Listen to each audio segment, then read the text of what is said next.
December 1900, 3 experienced lighthouse keepers vanished from a remote island off the western coast of Scotland. There were no confirmed witnesses to whatever happened. No bodies were ever recovered, and no final message survived to explain their fate. When a relief vessel finally reached the island, the lighthouse still stood above the Atlantic, exactly where it had always been. But the men responsible for keeping its light burning were gone. More than a century later, the disappearance of the Flannan Isles lighthouse keepers remains one of Britain's most enduring maritime mysteries. The Flannan Isles are a small group of rocky islands lying around 20 miles west of the Isle of Lewis in Scotland's Outer Hebrides. Exposed directly to the North Atlantic, the islands endure powerful winds, enormous waves, and rapidly changing weather. The largest island, Eilean Mòr, rises dramatically from the surrounding sea, its steep cliffs making access difficult even under favorable conditions. For centuries, the islands had also carried an atmosphere of isolation and folklore, but by the end of the 19th century, they had acquired a very practical purpose.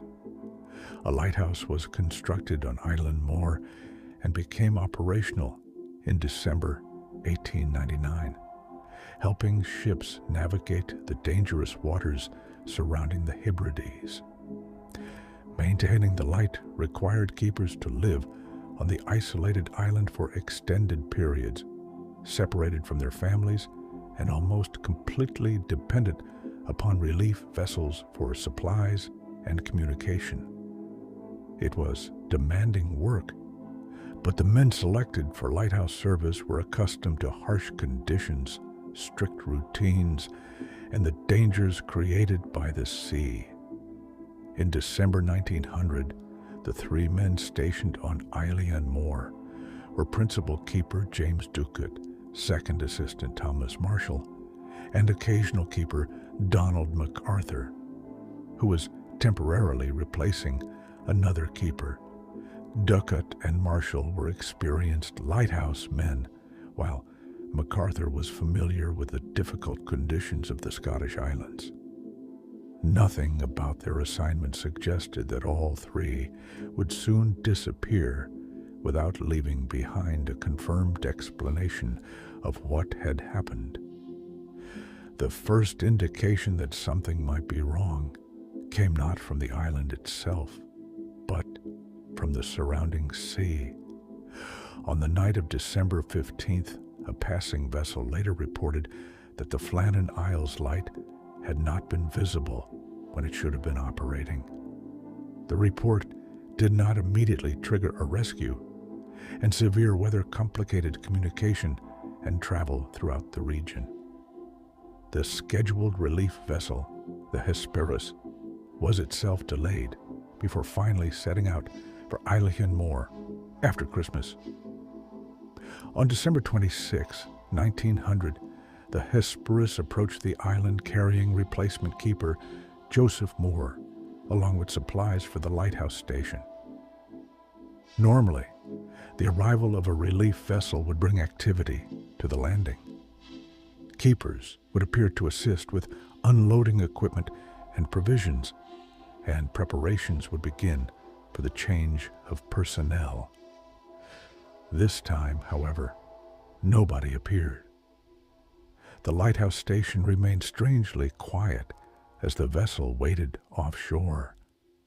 Attempts were made to attract the attention of the missing keepers, but there was no response from the island. A whistle was sounded and a rocket was fired, yet still nobody emerged from the lighthouse buildings. Joseph Moore was eventually taken ashore to investigate. Climbing from the landing towards the station, he entered a place that should have contained 3 working men. Instead, he found himself apparently alone on Eilean Mòr. Inside the lighthouse, Moore discovered no immediate explanation for the disappearance. The keepers were nowhere to be found, and a search of the buildings failed to locate them. The station itself did not resemble the scene of some obvious violent catastrophe. There were signs that normal lighthouse routines had continued before the men vanished, making the silence surrounding their absence even more disturbing. Whatever had happened appeared to have taken the keepers away from the main station. Mòr returned to the Hesperus with the news, and further men came ashore to search the island. The lighthouse was examined, along with the surrounding paths, cliffs, and landing areas. There was still no trace of Ducat, Marshall, or McArthur. Attention eventually turned towards the western landing, an exposed area where equipment used for receiving supplies had been installed above the sea. There, investigators discovered evidence that the Atlantic had recently struck the island with extraordinary force. The western landing showed significant storm damage. Equipment had been displaced, ropes were found disturbed, and sections of the installation had suffered damage consistent with violent seas. Contemporary accounts described a storage box being damaged and iron railings being bent or displaced. Other equipment positioned well above normal sea level had also been affected.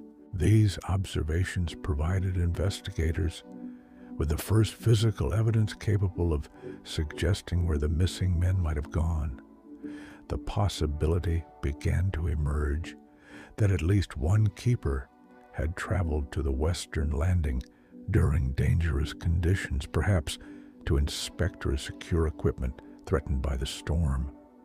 If that man encountered trouble, another keeper may have gone to assist him. Somehow all three ultimately reached the exposed western side of the island. A sufficiently powerful wave striking the cliffs could then have swept them into the Atlantic before any of them had time to return to safety. Robert Muirhead, superintendent of the Northern Lighthouse Board, traveled to Eilean Mòr and examined the scene personally. He knew the missing men and understood the procedures they were expected to follow. His investigation concluded that the most likely explanation was that the keepers had gone near the western landing and been overwhelmed by an unexpectedly large wave. Once carried into the Atlantic beneath the cliffs, survival would have been extremely unlikely. There was, however, an obvious problem with this explanation. Lighthouse procedure was intended to ensure that the station was not left completely unattended. Under dangerous conditions, abandoning the lighthouse together would have represented a serious breach of normal practice. Yet, emergencies do not always allow procedures to survive contact with reality. One man in immediate danger could easily have caused another to react instinctively, followed perhaps by the third when the situation became critical. The sea surrounding Eilean Mòr also offered little chance of recovering anyone swept from the rocks. Powerful currents, breaking waves, and deep Atlantic water could carry bodies away from the island rapidly. The absence of remains, therefore, does not require anything supernatural to explain it. Yet, without bodies, eyewitnesses, or a surviving account from the keepers themselves, investigators could never reconstruct the exact sequence of events that led all three men towards the western cliffs. Over the decades, that uncertainty allowed another version of the Flannan Isles story to develop. Retellings began describing an abandoned lighthouse filled with inexplicable clues. Some claimed that a meal had been left untouched on the table, that a chair lay overturned, and that the men seemed to have vanished halfway through their evening. Others described mysterious entries in the lighthouse log recording, Violent storms frightened keepers and behavior completely unlike experienced lighthouse men. Perhaps the most famous versions claim that one keeper recorded another crying while a third prayed, despite the men supposedly being hardened sailors accustomed to severe weather. The story then describes an impossible storm raging around the island while surrounding areas experienced calmer conditions. A final entry is sometimes quoted as declaring that the storm had ended and that the sea was calm, creating the impression that something inexplicable occurred immediately before the men disappeared. These details have become inseparable from the popular legend, but they are not supported by the surviving contemporary documentation of the investigation. The dramatic logbook passages appeared in later retellings, rather than the authenticated lighthouse records associated with the case. The overturned chair, unfinished meal, and other theatrical details have also been repeatedly exaggerated or presented without reliable contemporary evidence. The real mystery does not need them. What the historical record gives us is both simpler and more frustrating. 3 men were present on Eilean Mòr. Sometime around the 15th of December, they disappeared. Evidence discovered at the western landing demonstrated that exceptionally powerful seas had struck the island. The official investigation believed the men were swept away while dealing with equipment near the cliffs. No witness saw it happen, and nothing recovered afterwards could establish precisely why all 3 keepers were exposed to the danger at the same time. Alternative theories have naturally continued to appear. Some have suggested that an argument broke out between the men and ended violently, with one keeper killing the others before taking his own life or dying accidentally. There is no convincing physical evidence supporting such a scenario, and the theory creates as many problems as it solves. 3 bodies would still need to disappear, and the storm damage at the western landing would become an extraordinary coincidence. Another possibility is that one man was swept away first while attempting to secure equipment. The second keeper may then have rushed towards the landing after witnessing the accident, with the third following when he realized both men were in danger. A large wave, or a sequence of waves, could have overwhelmed them individually rather than simultaneously. This would explain why established lighthouse procedures were abandoned during what became an escalating emergency. Modern understanding of extreme coastal waves also makes the official explanation more plausible than it may initially sound. Waves striking steep cliffs can throw enormous quantities of water far above ordinary sea level, particularly when Atlantic swells interact with exposed rock formations. A keeper standing somewhere that appeared temporarily safe could suddenly face a wall of water powerful enough to knock him from his feet and drag him towards the edge before he could react. Even so, one detail continues to give the case its power. We can construct reasonable explanations for how the men died, but we cannot demonstrate which explanation is correct. We do not know who first went towards the western landing, why the others followed, or whether they were together when disaster struck. We cannot know whether there was a single enormous wave, several separate accidents, or some sequence of events never considered by the investigators. The folklore surrounding the Flannan Isles has inevitably filled those gaps. Long before the lighthouse was constructed, Eilean Mòr had associations with isolation, religion, and local tradition. Later, Writers transformed that atmosphere into stories of supernatural forces, sea spirits, and unseen presences inhabiting the islands. The disappearance of 3 men from such a remote location provided the perfect foundation for a legend, especially when there were no survivors capable of contradicting it.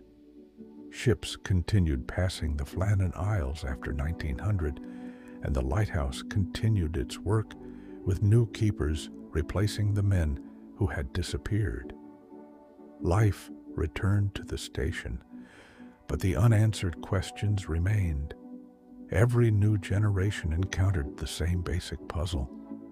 3 experienced men had occupied a lighthouse surrounded by open ocean, and when the relief ship arrived, not one of them remained to explain what had happened during those missing December days. Perhaps the most important part of the mystery is recognizing how much of its reputation was created after the event. Remove the invented logbook entries, the dramatic descriptions, and the supernatural additions, and the disappearance becomes less theatrical, but far more human. 3 lighthouse keepers were working in one of the most dangerous maritime environments in Britain. Something happened quickly enough, or urgently enough, that ordinary procedures failed to protect them. The official explanation remains the strongest. Evidence of severe wave damage existed precisely where investigators believed the men had been working, and the surrounding Atlantic was more than capable of killing anyone caught near the exposed cliffs. Yet, probability is not certainty. No investigation recovered the final piece of evidence capable of transforming that explanation into fact, and the ocean returned nothing that could tell investigators exactly how the final moments unfolded. More than a century has passed since James Ducat, Thomas Marshall, and Donald McArthur disappeared from Eilean Mòr. Their story has been rewritten through folklore, books, newspapers, and generations of speculation. But beneath those later additions remains a remarkably simple historical mystery. 3 men went to work on an isolated island in December 1900, and sometime before Christmas, all 3 vanished into a silence that has never been completely explained. Maybe there was no monster on Eilean Mòr, no supernatural storm, and no unseen force waiting beyond the lighthouse walls. Perhaps there was only the Atlantic, an emergency, and a few terrible decisions made within minutes of each other. But until we know why all 3 men left the safety of the station, the final chapter of the Flannan Isles mystery remains unwritten. The lighthouse survived. The light eventually returned. But the 3 men who once kept it burning were never seen again.